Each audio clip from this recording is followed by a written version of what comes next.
can include their stuff, and LaRouche could have Ian could have a nice debate with LaRouche, in LaRouche's terms.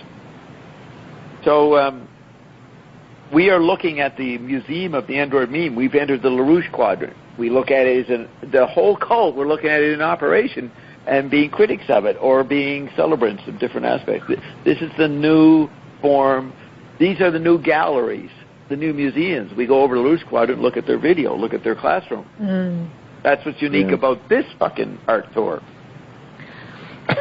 Yes, because we use all medias, all the spaces. We explore everything.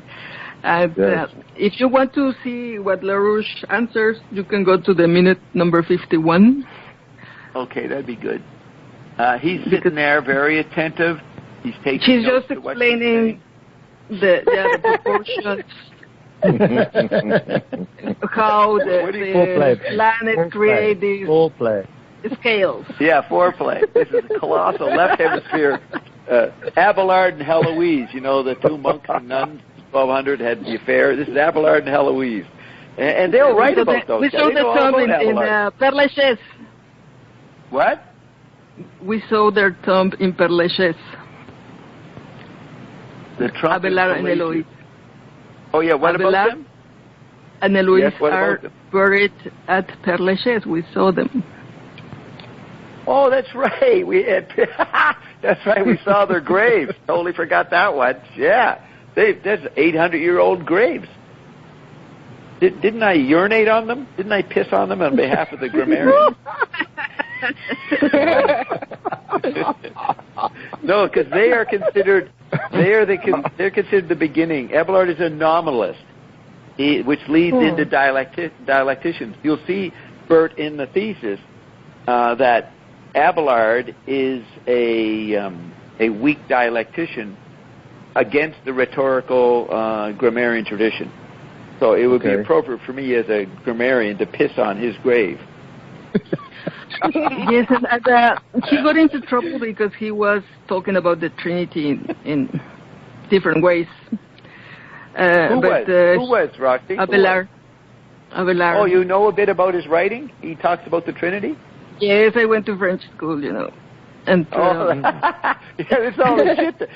I noticed this woman here we read laughs a lot. like Roxy. This woman, the LaRouche's mistress, laughs like Roxy. She reminded me of Roxy, or the left hemisphere Roxy.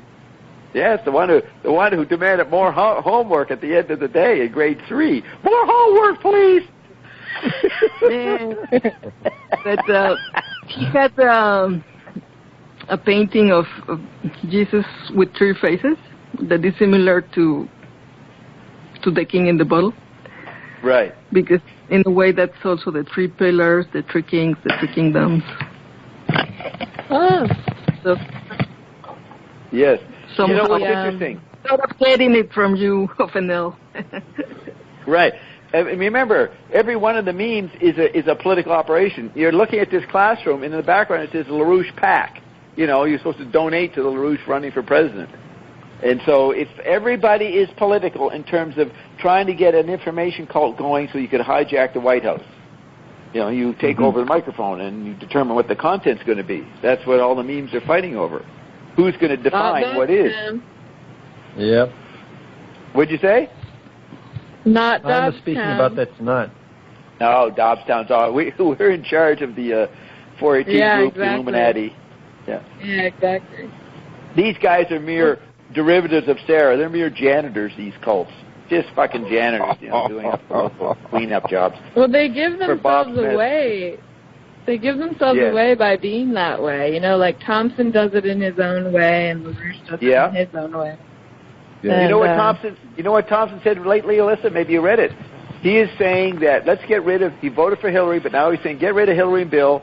We will rejuvenate the Democratic Party. He even made a political statement as if he would go in and be political. I doubt it. I heard you mention that. Yeah, I heard you reference that. Yeah, that's wow. Don't go in the Thompson closet. Yeah. You know, Kiggy, psychopathic Kiggy, he went into you could say, the McLuhan quadrant of sex, drugs, and rock and roll, and he was a male prostitute and did a little porn. And he calls me up. He says, I'm sick of this fucking world here that I'm in. Where can I go? Oh, we have to shift you over to the left hemisphere LaRouche quadrant. So I sent him to the LaRouche quadrant, to the LaRouche cult, and he was in it for a year studying this kind of stuff after being a male prostitute. Wow. Wow. Yeah, and in a couple of porn movies. So he eventually collapsed out of that, and he ended up in my quadrant on 5body.com in 2006, blasting everybody, saying, Chad, you're just a fucking greenie up there in Vancouver. You're in the Thompson quadrant. Fuck you. Dobbs is a quadrophenic. Fuck him. He was trying to take over the Dobbs quadrant. That was his only way, past the LaRouche quadrant. He never made it to the ion quadrant. So, okay, so go to, it says maximum is 51 minutes, so I go before the 51-minute mark? Oh, maybe I made a mistake. I think it starts at the 51 minutes. No, but it's 51 minutes total. Would you say it's like 5 minutes before the end? Visualize it. Wait, I'm looking. Okay. When should Go to the 28. Oh, okay. You see how Roxy's just like the woman in the Rouge cult? She's got the left hemisphere, she got the date, No. she got the Homer. No, I don't pretend I'm like this. No! It'd be so great if LaRouche could hear us, what we're saying about him. We're studying LaRouche, take it seriously. Then I mentioned, oh, you want to stay in LaRouche? No, I don't want to stay there. I want to go over to the Kroger quadrant. Quadrophenics Anonymous. I'm Pythagoras. Yeah, I'm sticking with Pythagoras. Yeah, okay. And LaRouche writes about Pythagoras. I should post the article I sent Roxy, Beethoven as Physical Scientist. You should see that one. Okay. Yeah, post that link. Okay, here we go. Oh, no, I got to mute here. Hey, Shaw, what do you think of this, Shaw? Are you still with us?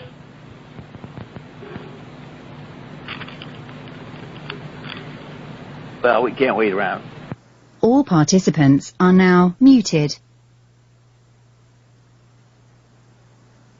Is solved, but because if you think one simple thought, the way people think in mathematics, they state from a point, and the system is based on a point. Now, this comes out in Kepler's discovery of the very nature of science. The development of the solar system is not a system generated from a point. It's a system which has come externally to the system of the points. So once you say you invert the whole process, now you find out when you go from you try a circle, which is what the mathematician tries to do. He tries to get a circle or a simple ellipse or some other simple curved system, and tries to say, well, let's get different dimensions for these kinds of systems. Let's stretch them, let's expand them, let's twist them. And we will therefore interpret this thing by our twisting and so forth and turning and whatnot and expanding. This will do it. But it doesn't. And the universe doesn't work that way either. The universe works on the basis from outside the confined area, as Kepler's concept of the question of the solar system. The solar system is an entity which is not located in its center, the sun, as such, but rather the sun is located within what comes from the outside of that circle, or whatever it is. Very simple understanding. Now, this is exactly what I'm doing in terms of a scientific program in dealing with the work of Venantsky, because Venantsky's system works on, says, you see, the chemist would say, the ordinary chemist or the stupid jerk would say, that we build these things up from the inside out. We make a formula, we make a construction, which is not what was done by Brunelleschi at all.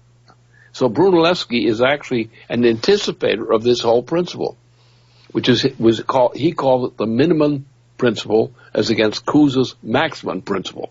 The principle of the maximum is against the minimum. And therefore, the science it came out of that where Kepler came from, because Kepler was a product of a paradox, which was created by trying to resolve the relationship between the minimum and the maximum. And so people would try to say, well, Kepler was influenced most by one or the other. Nonsense. He was simultaneously influenced by the fact of the difference between the principle of the minimum, which has no internal center, and the maximum, which has no internal center. But then, the product then, when you look at it from the outside of the process, say the outside, to say that the universe is creating the minor. And you have a reflection of the universe which becomes the major. And this is a very specific concept which was defined essentially by Kepler, actually Brunelleschi and Kepler as such. And so Kepler then took that the idea of the minima principle, maximum principle, and then applied that on the assumption that the source of the function comes from outside the object. And that is the fundamental principle which solves these problems. The musical formation is exactly that. You are assuming that you're trying to tune this thing to fit an internal formula. That's a mistake. It's a complex formula which confines a whole variety of things, and that is the nature of the organization of the universe. Simple. But what you described is very accurately exactly how that worked, and Kepler was the one who did it. And he had the fight on music on just exactly this question, the question of tuning. Exactly. He had a huge fight with the father of Galileo, who was a musician and who was a music teacher in Venice, and who asserted that there was such a thing as a smallest part to the musical system. And so he tried and he tried and he tried to find the smallest part and to derive the musical system by an addition of smallest parts. And that's why his music was boring. Because it's impossible. It's not a mathematical conception. Look at the other side. What does this mean? With my presentation of response to what you did. This means that the whole conception of taught physics is fallacious, because it tries to derive from this sense of mathematics. Now, if you look at the behavior of living processes, not a single living process corresponds to mathematics. And yet the living processes are the processes which either as human living processes or much larger processes are determined not by the division, but by the aggregation. And so therefore, the principle of universe means aggregation. And until Kepler came out with that conception, there was no competent, modern idea of what the universe is. Because they were all trying to construct a universe from a point. Whereas in science, you define the point as the victim of the power of the universe. Yeah, there's no minimum without a maximum. Exactly. Well, this is what that minimum maximum meant. And Kepler was resolved the relationship of this study, which began with Brunelleschi, and out of this came the Greek study of the classical Greek, in particular, which came out of Cusa. So it was these two things which created the crisis, which held everything in suspension in the classical artistic period, until they could resolve that. The importance of Kepler was that his work gave an example which resolved it. And the example he gave was by including different universes, as if from a mathematical standpoint, a process, and the complex of these universes and their proper agreement, which makes music and classical artistic composition the proper basis for the understanding of true science. Fun, isn't it? It's great. I find it absolutely delightful. This irony, this kind of irony, which I love. I love to tease people by knowing how stupid they are and why they're so stupid. Because they work on the basis of an assumption they're taught. They went to school and they passed the course. But then what they passed was not what they had eaten. And this is actually the greatest problem of mankind right now lies in precisely that matter. And the jerks and the teachers of jerks and the professors who train the teachers of jerks all goofed. It's wonderful. You think about areas where this approach is needed today, like in the trouble with the quantum, which, Einstein, or was it Planck, had recognized that, had said that... Planck. Okay, yeah, that, like so a beginner at the piano might go from one note to the next note to the next note. Planck was the minimum, and Einstein was the maximum. Right. It's the same kind of relationship. That's what I've been using constantly. It's exactly this. You have two extremes. You have one alternative, one option, and you have another one. You have the most minimal part has the characteristics of the music principle. So does the universe. Mm-hmm. So it's the relationship, putting these two things, the maximum and the minimum, together again, which happens when Planck takes the very minimum physically, and then Einstein complements that with a complete surprise, which had no correspondence to what Planck had done, it seems. But then Einstein comes up with a complement to what Planck's minimum was. And what happens now, you get suddenly, with these discoveries, and they were known, Leibniz had an instinct on these things, a lot of it. Yeah. So, therefore, what the enemy did, to set the satanic people, like the British, and similar kinds of satanic people, like the Roman Empire, said, wait a minute, these guys, echoing Cusa and Scanfani on the one hand, and Riemann as the connection, the connecting point, which you know very well, the connecting point to the maximum. And that is the great crisis of physical science today, astronomy and everything else, is the insistence on going to the artificial minimum, because the whole point of Kepler's solar system, his idea of the solar system, has no internal center. It's true. I mean, the honest fusion scientists and plasma physicists will tell you that that's the problem we're facing in plasma science and fusion. That is the problem in thinking to be solved, is that people try to add up the characteristics of the plasma and understand the characteristics of the plasma by knowing the characteristics of each of the particles, and then adding up and mathematically calculating what the result should be. The true understanding of the periodic table, when properly examined, fits that Exene paradox. That's the whole business of it. That's how chemistry works. And mankind is a chemistry spectrum. To his living being, the essence of it. It works that way. When you start looking at the chemistry process, the modern chemistry of the periodic table, it's not the periodic table as such. It's periodic all over the place. And it's not a periodic table. It's all over the place. You add something to it, it goes into a completely new form, but it always comes from the outside. Mankind moves from the small to the very large. And it's the very large that enables us to do it. Now, this is a very simple concept, actually, when you understand.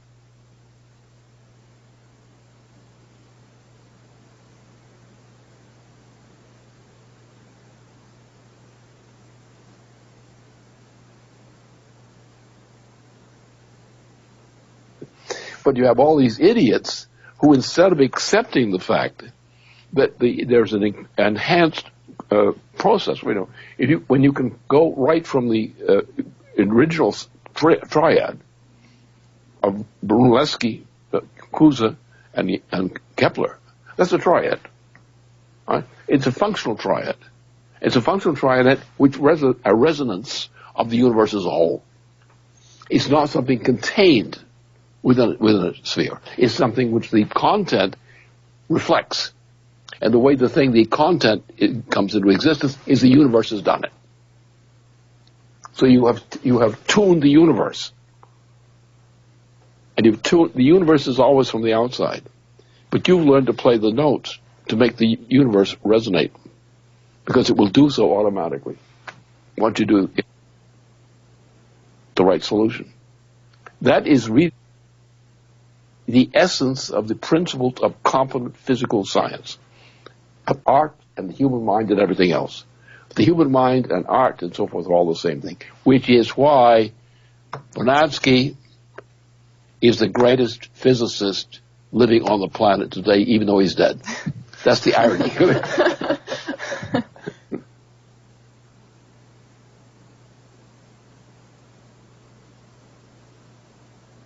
All participants are now unmuted. Twice when he insults the academia. That's me. He's doing me. And the teachers of the jerks are the jerks of the teachers. Yes, that was me. And he's looking at the irony. He's got literary irony. He's got the artistic. He's got the music. Very great talk. Anybody should study LaRouche with their little mind. Gives you a good education, about a lot of points. And when he says that the universe is out, let me say this: when he says the universe is outside, that's the non-visible. That's the invisible. Yeah. Yeah, Ian talked today about the resonant interval. Yes. And that's the minimum, the maximum. Yeah. McLuhan said the border is the resonant interval. Yep. These frontiers we're trying to attain, and we're going to the quantum and into the space. And Pythagoras thought everything at the end is this resonance, bonding everything together and creating the divine music.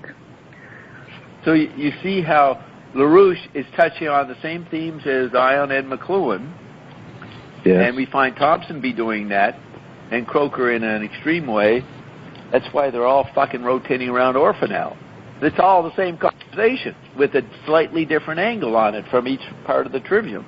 LaRouche is the dialectician, but he actually has a lot of rhetoric and grammar in what he does. And McLuhan is a rhetorician and grammarian, but he has a lot of dialectics. So yes, and would you say we went from the acoustic to the tactile, acoustic, visual, everything now, and then Ion is talking about magnetism, frequencies, polarities, and all these things can be now detected and studied and translated into sound that we can hear. So the particles, when they are charged, they create these electromagnetic fields, and the charged particles are called ions. Right. And Zappa creates a tactile, audile, bone conduction, proprioceptive soundscape of what LaRouche is talking about, or what McLuhan's talking about, or what I'm talking about. Yeah, I sent you a video with the recordings of all the planets in the solar system. Right. With the solar wind, the atmospheres of the planets are charged, and that creates things like the aurora borealis. And these changes on the electromagnetism of the planets can be recorded. They also record radio waves and cosmic rays, charged particles, plasma detectors, all the magnetism. This video you sent me, is all those rays mixed together as sound? Yeah, they like with the particle accelerator, the radiation from the particles at the quantum level is translated as light, so we can know exactly what is in that element, the luminescence. But with the planets, they can translate it into sound. Because it's like bigger, more information. So this is just like an example of what Pythagoras could hear. He was the only one that could hear the music of the spheres. Right. And now we can. Let me play it, and I won't mute you because it's not words. You're not drowning out any words, it's just sound. Maybe you can tell us the planets as they change, the different. Right. So it just said Space Sounds. So it's the title. The sun. That's the planet I want to live on. Yes. Awesome music. So once we expand it into the minimum and the maximum, men want to communicate with aliens. And they made this record. There is a playlist to show to the aliens the diversity of humankind. The scientists got together and they said the way to do it is to show the variety of music, of the many cultures, the many civilizations, different periods. But they don't have Zappa and they don't have Besto. What the funk? Right. Yeah, what the funk? I agree. That's why Nat is going nowhere. What did you call them? It's the Voyager spaceship that went out there, and Roxy called it the Voyager. And I'm going, what the fuck is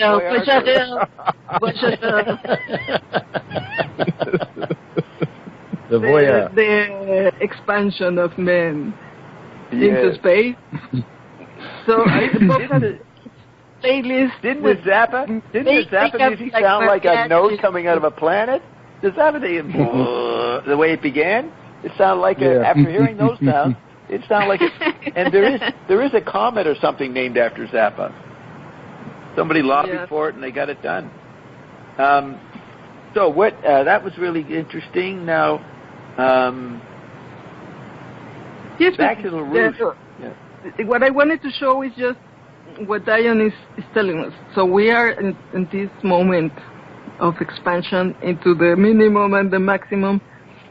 Yeah. And these polarities, these frequencies, these relationships between the particles and the elements, the bonding is changing, the frequency is changing, so that changes the periodic table, humans, their blood, everything.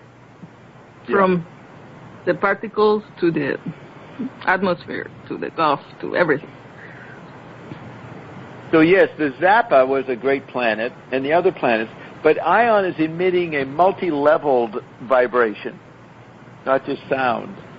Maybe it has that's a mixture of all the rays, but Ion includes more emission. Maybe the inaudible is more powerful that comes from Ion. So these guys are trying to hear it, and they're forgetting that it is non-audible, a good portion of the benefits of it. You see, LaRouche sounded pretty good, right? You would agree with what LaRouche said. You would agree with what LaRouche said. What he said wasn't bad, right? He was criticizing modern science. It's visual bias. And he said science should relate to art and music and everything, like McLuhan does. So he is there, a prophet, and like Christopher Hitchens, you take any regular columnist in Vanity Fair or Newsweek or some popular, even Alan Cabal, these people, they call LaRouche a fascist. Now, that's how you would translate it into tetrad management. But as a source of information, he's a nice, warm, fuzzy cult. You know, he's every source of information is cult nowadays. So he just is out there with the people, not demanding a PhD and all that crap, all careerism. So I recommend LaRouche is always great to clear up your mortar. You don't know what maximum minimum. You don't know how modern science is. You read LaRouche, you find out about that stuff. And he's saying it from a non-time perspective. So it's like McLuhan and LaRouche and Croker Thompson, maybe not so much Thompson, are speaking from a limited world, but they're trying to show there's more than the limited world in their own way. So they're prophets of Ion. And no one else sits around in public on a political show and says that kind of talk that LaRouche does. It's quite commendable what he does. Yet he's considered a fucking Nazi. They wrote a book on him in '89, The Rise of Neo-Nazism in America, or Neo-Fascism. You know, the regular columnists who write for, you know about Christopher Hitchens, right? Regular columnist for Vanity Fair, alcoholic guy, died of cancer a few years ago. So he'll write about the newsy events, you know, the trendy thing. He wrote a book condemning Mother Teresa, which is okay, but they're doing critical perspectives with no put-on of a solution. LaRouche puts on a solution. Yes, and I was thinking that it's very interesting that Pythagoras put this idea of the music of the spheres, and the whole of Western music is based in Pythagoras' system and the intonation of his scales. Then Bach perfects that system. But our technology and our music is all about trying to retrieve this divine music of the universe. Okay, wait a minute, Roxy. So McClune comes along, and after the 50s and Elvis and all that, he says teenage music is an environment. It's not music. We have not experienced music that LaRouche is talking about or that you were trained in since the 50s. We're having an environmental organism that is not trying to be divine. It's much like Ion. Rock is saying get into your physical as well as other dimensions. It's tactile. It is more comprehensive. And it's not a Gutenberg music. It's an environment. So that environment alters the astral plane and everything. And so you need Ion comes in with a new kind of divinity, not the old archetypal Platonic divinity. And that divinity, he says, you don't need to strive for the divine thing. You're already divine. It's very old-fashioned to age. Why are you aging? That's the hardest thing to do. So you see how the electronic environment killed the guff, which would include the Platonic archetypes or the images of divinity. Profound, eh? Yeah. Yeah. Hey. Yes. So we can hear the big note. The big note. Preparation for the tiny note. We're waiting for the tiny note. But I think it will be interesting. You can go to YouTube and play the playlist of the things they send to the space. And one of the pieces is the Sacré du Printemps, that Zappa really liked that piece because people riot when they heard that piece. That is, they rioted when they heard this. Did you send it to? Well, you did before. You want to send it again? If you can find it, because I got a whole list of stuff. I don't know if I can find it. I'll try. See if I can quickly find it. Bless the Black Caucus. Way better than Stravinsky. Way better than Stravinsky. I cannot send more videos, but could you please search in YouTube for Chili Gonzalez Advantage Points Master Class? Okay. Just a second. I just want to say that I can really hear what was upsetting. Stravinsky really nailed those people, right? They were, I don't know, used to Wagner and we just sent that to the aliens. Maybe they riot. They want to kill us now. Yeah, I mean, I can see how that would scare the shit out of the audience. I mean, he was attacking their ears from their sensibilities, their timid sensibilities, quite an aggressive song, and predicting what was coming within 1 year, World War I. Yeah, he was gangster. Stravinsky was gangster. Yeah, he was gangster. So what is it you want me to get? Say that again. Yeah, I send you just the name, Chili Gonzalez at Vantage Point Masterclass. Oh, I have a bunch of them. Yes, I have. But the masterclass is exactly the fragment we need. If you can just copy that Chili Gonzalez at Vantage Point and search it in YouTube. Well, I've got here Chili Gonzalez, Nero's Nocturne, Radio 1 Minimix, BBC Sympathy, Buck Wagner. Is that the one? No, that's another one. This is at Vantage Point. Vantage. I posted it on the chat line, Bob. Vantage Point Masterclass. On the chat line, Bob. Oh, you just put that in there? Okay. All right. So Chili Gonzalez. Why are we doing the opposite? Yeah, because Chili Gonzalez is the opposite of Frank Zappa, but in many ways he continues what Zappa was doing. He's educating people about music, and Zappa rejected all this tradition that comes from Pythagoras, all these laws trying to find how the universe works with the harmony. And Chili Gonzalez is an entertainer. He is bringing the classical tradition into pop, and he plays with the bathrobe and the slippers with orchestras, and like he's at his home, like very casual, and he's very funny, and he was inspired also by this piece to write this piece, and he's retrieving the quartet. But what? The string quartet.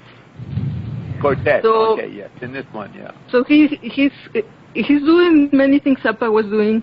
Like, for example, he plays with an orchestra and then he jumps into the audience like in a rock concert.